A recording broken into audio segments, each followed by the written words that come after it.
O you believers, man is the most honored among the endless creatures, and if we keep emphasizing that man is the most honored, why? Because man keeps forgetting that he is the most honored one. He forgets non-stop every moment that he has an honor, and from one moment to the next he loses his honor because he is not aware of this honor, because he has forgotten it. He lets himself be distracted from the left, from the right, from the front, from the back, from all sides, distracted by dishonorable things, distracted by artificial things, distracted by false lighthouses, distracted by glittering things, distracted by seductions that are not really there, and that makes him forget his honor. Whereas the Lord said, I have given the greatest honor to man. He comes second to me.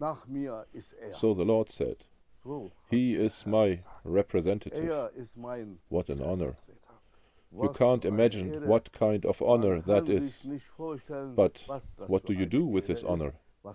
How do you deal with this honor? You end up killing yourself in dishonor through a sword of the honorless. But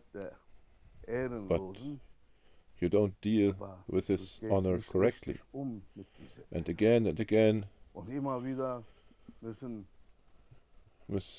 imams have to come, scholars have to come, Mashaykh have to come and remind us again and again, you are honored, don't forget that. You are from the royal court, you have blue blood, you are a blue blood. No, Sheikh, something red is coming out. What you see is red, what you don't see is blue. Do not call me a liar just because you can't see it. If you say that, you might become yourself a liar. You don't believe in something you can't see. But what if it's really there, and what you see is not really there?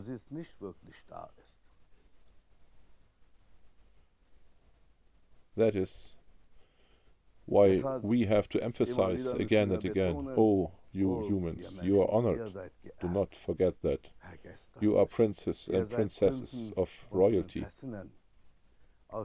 You have crash landed and lost your consciousness. And now some of this court have been sent to remind you that you are of royalty. Don't behave like a street dog. What good does it do to you to dig in the garbage?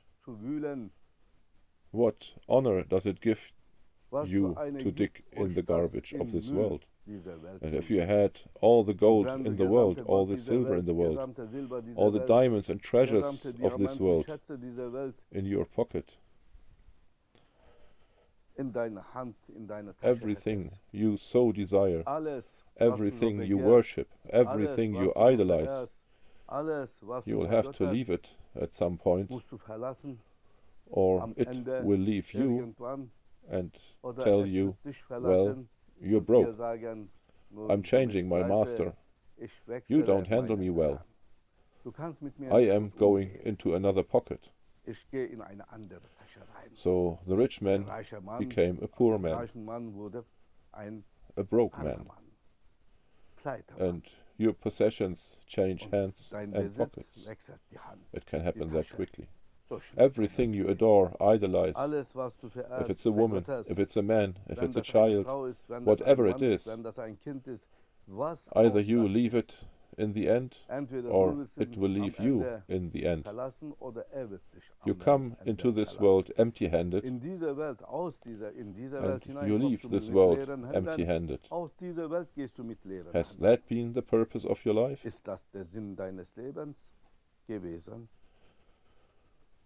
It is about honor. Seek your honor, find your honor, and hold it up high. That's what it's all about. You fell head first into a land of street dogs and garbage. You fell into a garbage dump, and you lost your consciousness. And when you opened your eyes, you found yourself in a garbage dump, and you thought it was a rose garden. You came out of a rose garden. You found yourself in a garbage dump.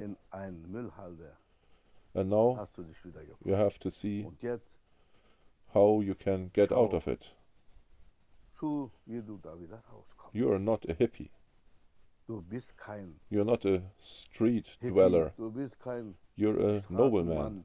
You are someone from a royal family, from a royal house. Remember, Adam, the first man and the first father,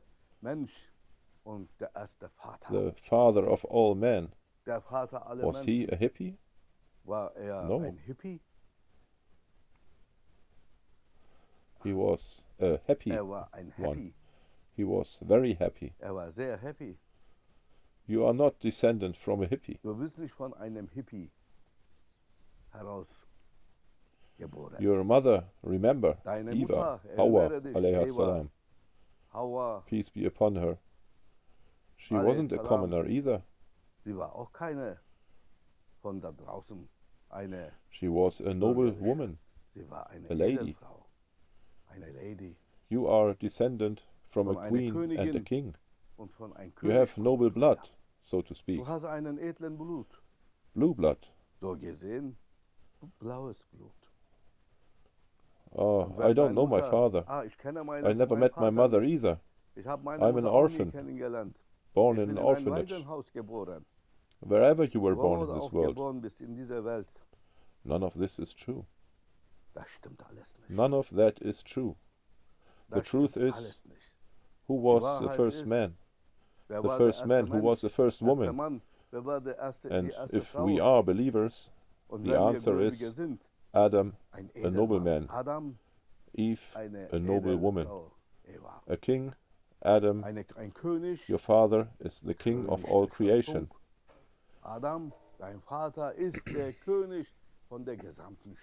What an honor, what a glory. You must be proud of that.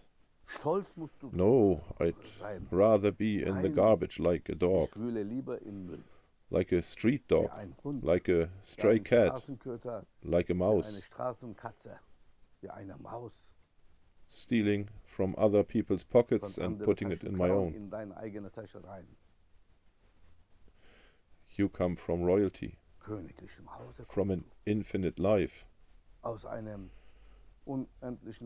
from a home full of joy and beauty,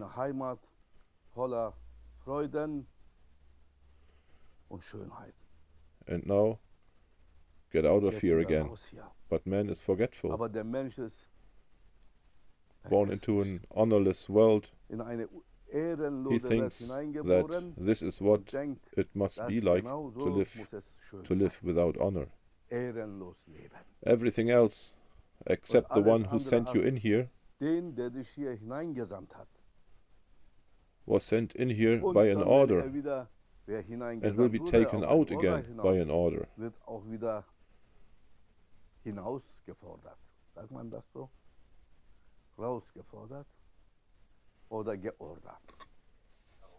Come out again and show me all that you take with you, whether you have found your honor or not. Who did you worship? Who was your master there? I wanted control.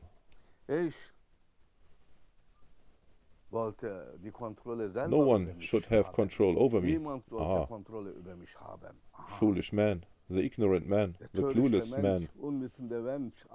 And when our words hurt, that is man, whether he accepts it or not. Everything around you has control over you, except you. That is the truth. In other words, man keeps losing his self-control. Why? Why does man keep losing his self-control?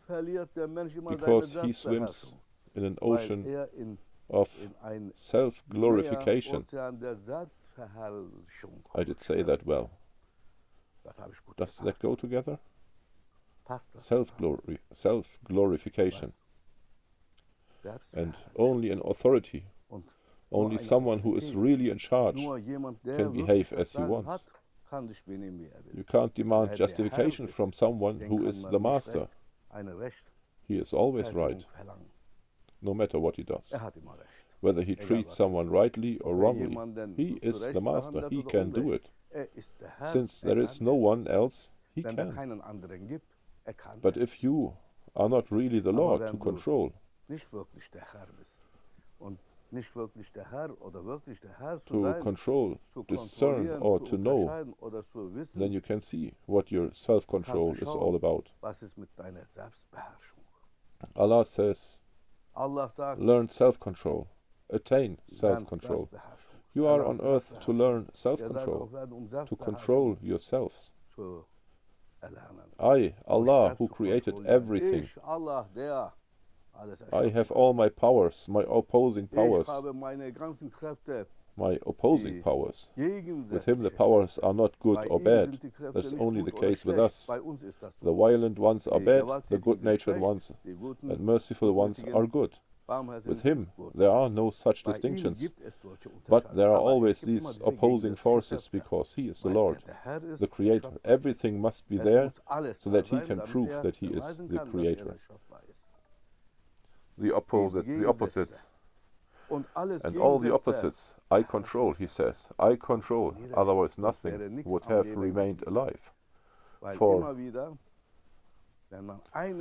if the Lord were to lose control over himself for one moment, over his powers, nothing could have existed apart from himself. Nothing could ever exist apart from himself. Never. If he did not have everything under his control every moment, from one moment to the next moment. Therefore, it is more difficult to lead or to be led. Look at how we are leading ourselves. Very bad, because we lose that self-control again and again. Adam, peace be upon him, lost his self-control in paradise and he fell. The first man, the first prophet, the first representative of God had to come down to earth so that he could learn self-control. So who are we then? If Adam lost his self-control, if prophets had to be strict and careful, how careful do we have to be? At some point we will leave again. We will be called back. We will return. What will be left of us here in this whole world?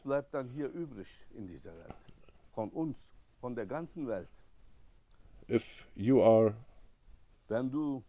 in the universe on the planet Mars or Jupiter, you don't have to go any further. That is enough. What does this world, the planet Earth, look like from there? Does it exist or does it not exist? Can you see Mars from here with your naked eyes? No. If we weren't told with a telescope or horoscope, we wouldn't know. We wouldn't know that something like the 7 planets and so many galaxies exist. Who can see it? Whoever believes it. He who believes it is blessed. And this planet is supposed to be visible from here, from there. Our planet is supposed to be visible from there. What do you think? And what about you? Sometimes I look down from the airplane and see tiny, tiny, microscopic houses. I can't see the people at all. The mountains are tiny, and we are not that high yet. We are. Where are you, or you? You are nowhere to be found. Where is he? Where is she? Not to be found. Where were they even here? Did they exist? This is who we are. This is our life on earth, and nothingness. To call such a nothingness existence is a big claim. What a big claim that is. They celebrated my birthday a few days ago. This is going to be a long sohbet now. They celebrated our birthday, and they said, "You are now so and so many years old." I will never reveal my real age. I said, "I've become mature, not old, more mature." How old have I become? 60, 70, 100? Am I really that old? Ask yourself. You have to ask yourself this question. When were you there for the first time? When did you really get here? Ignore this planet Earth, and when you came into existence here. You come from somewhere. Forget your dress, your body. The invisible being inside you, which you really are. Where does it come from? Where does it return to? When did it find an existence? That is the time since you have existed, started existing. Write it down. From then on, you have to do the math to find out how old you are really. But you can't. No pen in this world can write how old you are. No professor of some weird science can say that a tree is 1,000,000 years old. Maybe. That's just an opinion. They can't even do that with you. You can never write down the initial existence of man, of human existence, or somehow claim so and so old is a human being. Only Allah really knows how old you are and how old I am. And then a short life on earth. And why? Look for your honor and find your way back to your honor. That is what it's all about. Sheikh, what? Hundreds of thousands of people come and ask, what is my purpose in this world? That you're not a donkey, that you're a human being. Get out of the donkey state into the noble state. That is your destiny. How do I achieve that? Find a jeweler who works on you beautifully, who cleans away all the dust, rust and dirt and makes you shine, who brings you out of your darkness. Long story short? No. Long story, longer meaning. Today. Everything controls you in this world. Those who do not allow themselves to be controlled by their master are controlled by everything else that exists. But he will always claim, I control. No. Everything controls you except yourself. That is the truth. Even if you don't like it. If you lose self-control, you have no control. No matter what happens, and even if a big tsunami comes, you have to be someone who doesn't fall over. Someone who falls over has no control, period. Someone who is in control doesn't fall over, neither with their nerves nor with anything else. Desire and worship idolize only the one. Everything else in this world has been given to us is an entrustment. An entrustment means that we have to take good care of ourselves, that we do not desire anything that glitters or worship anything that does not really have honor and that does not really belong to you. Everything is taken from your hand. Man is born alone and he goes alone again. So, where is the other one? Where is the man? Where is the woman? Where is the mother? Where is the father? Where is the child? Where are they all? Was it once upon a time? Was it once or was it never? May Allah give us good understanding. Das war ein bisschen